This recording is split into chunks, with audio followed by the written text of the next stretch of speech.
தமிழ் தேசிய பேரவையினுடைய தலைவர்கள் அனைவரும் கலந்துரையாடிய உறுப்பினர்களும் ஏகமனதாக ஒரு முடிவை மேற்கொண்டிருந்தோம். இந்த முடிவு என்கின்றது இந்த தேர்தலில் மக்கள் அளித்த ஆணைக்கு நாங்கள் மதிப்பளிக்கின்ற விதமாகவும் உள்ளூராட்சி சபைகள் கடந்த காலங்களை போன்று பாவீடுகளில் ஒருவருக்கொருவர் காலை வாருவது போன்ற எதிர்த்து வாக்களித்து தோல்வியடைய செய்கின்றது மாதிரிய நிலைப்பாடுகள் எதுவும் வரக்கூடாது.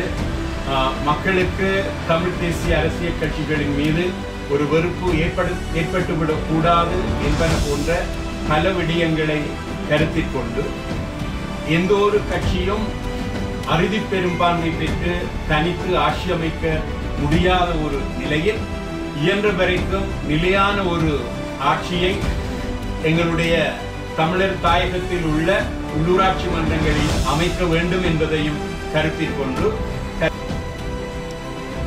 கஜேந்திரகுமார் அவர்களுடைய தலைமையிலான தமிழ் தேசிய பேரவையில் தமிழ் தேசிய பசுமை இயக்கம், தமிழ் தேசிய கட்சி, சனநாயக தமிழரசு கட்சி, சாவகச்சேரியை சேர்ந்த கல்வியலாளர் அரந்தகோபாலன் ஆகியோர் ஒருங்கிணைந்திருக்கிறோம்.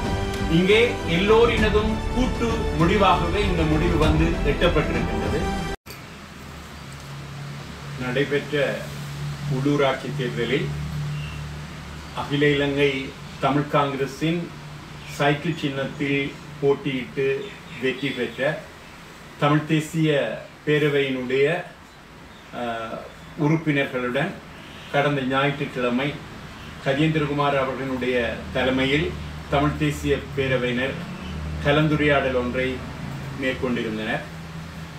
இந்த கலந்துரையாடலின் போது தமிழ் தேசிய பேரவையினுடைய தலைவர்கள் அனைவரும் கலந்துரையாடிய உறுப்பினர்களும் ஏகமனதாக ஒரு முடிவை மேற்கொண்டிருந்தோம்.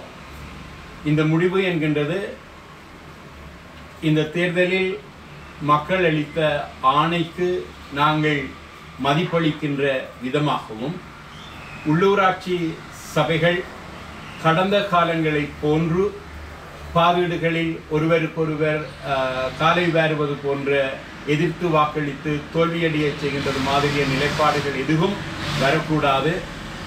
மக்களுக்கு தமிழ் தேசிய அரசியல் கட்சிகளின் மீது ஒரு வெறுப்பு ஏற்பட்டுவிடக்கூடாது என்பன போன்ற பல விடயங்களை கருத்தில் கொண்டு எந்த ஒரு கட்சியும் அறுதி பெரும்பான்மை பெற்று தனித்து ஆட்சி அமைக்க முடியாத ஒரு நிலையில் இயன்ற வரைக்கும் நிலையான ஒரு ஆட்சியை எங்களுடைய தமிழர் தாயகத்தில் உள்ள உள்ளூராட்சி மன்றங்களில் அமைக்க வேண்டும் என்பதையும் கருத்தில் கொண்டு நாங்கள் சில முடிவுகளை எட்டியிருந்தோம். அந்த முடிவுகளின்படி இந்த உள்ளூராட்சி மன்றங்களில் எந்த கட்சி ஆக கூடுதலான ஆசனங்களை பெற்றிருக்கின்றதோ அந்த கட்சிக்கு தமிழ் தேசிய பேரவை தனது ஆதரவை வழங்கி ஆட்சி அமைப்பதற்கு ஒத்துழைப்பை வழங்கும்.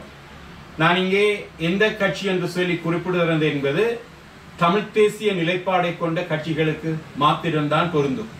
இது அரசு சார்பு கட்சிகளோ அல்லது அவர்களுடன் இணைந்து பணியாற்றுகின்ற கட்சிகளோ எங்களுடைய இந்த வரையறைகள் அடக்கப்பட மாட்டாது. அதன் அடிப்படையில் ஒவ்வொரு உள்ளூராட்சி மன்றங்களிலும் அது யாழ் மாநகர சபையாக இருக்கலாம் அல்லது நகர சபையாக இருக்கலாம், பிரதேச சபைகளாக இருக்கலாம், இங்கே ஆக கூடுதலான ஆசனங்களை பெற்றிருக்கக்கூடிய கட்சிக்கு தமிழ் தேசிய பேரவை தன்னுடைய ஆதரவை வழங்கும்.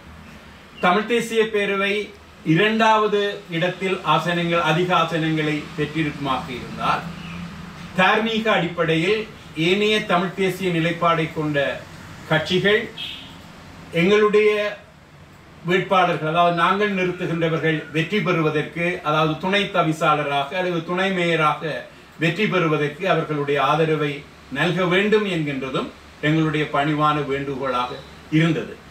அதே சமயம் சில இடங்களில் சமமான ஆசனங்கள் இருக்குமாக இருந்தால் அந்த சமமான ஆசனங்கள் இருக்கப்படுகின்ற சபைகளில் வாக்குகளின் அடிப்படையில் எந்த கட்சி கூடுதலான வாக்குகளை பெற்றிருக்கின்றதோ அந்த கட்சிக்கு தமிழ் தேசிய பேரவை ஆட்சி அமைப்பதற்கான ஆதரவை வழங்கும் என்கின்றதும் எங்களுடைய ஒரு முடிவாக இருந்தது. இது ஒரு சுமூகமான முறையில் நிர்வாகத்தை இந்த மன்றங்கள் தொடர்ந்து நடாத்துவதற்கும் மக்களினுடைய ஆணையை மதிப்பளிப்பதாகவும் அமையும் என்கின்றது எங்களுடைய நிலைப்பாடு. கஜேந்திரகுமார் அவர்களினுடைய தலைமையிலான தமிழ் தேசிய பேரவையில் தமிழ் தேசிய பசுமை இயக்கம், தமிழ் தேசிய கட்சி, சனநாயக தமிழரசு கட்சி, சாவகச்சேரியை சேர்ந்த கல்வியலாளர் அறந்தகோபாலன் ஆகியோர் ஒருங்கிணைந்திருந்திருக்கின்றோம். இங்கே எல்லோரினதும் கூட்டு முடிவாகவே இந்த முடிவு எட்டப்பட்டிருக்கின்றது. தமிழ் தேசிய பசுமை இயக்கத்தின் சார்பில் அதன் தலைவனாகிய அதன் தலைமை பொறுப்பில் இருக்கக்கூடிய நான் இந்த கூட்டத்தில் கலந்து கொண்டிருந்தேன். ஏகமனதான முடிவாகவே எங்களினால் இது மேற்கொள்ளப்பட்டுள்ளது.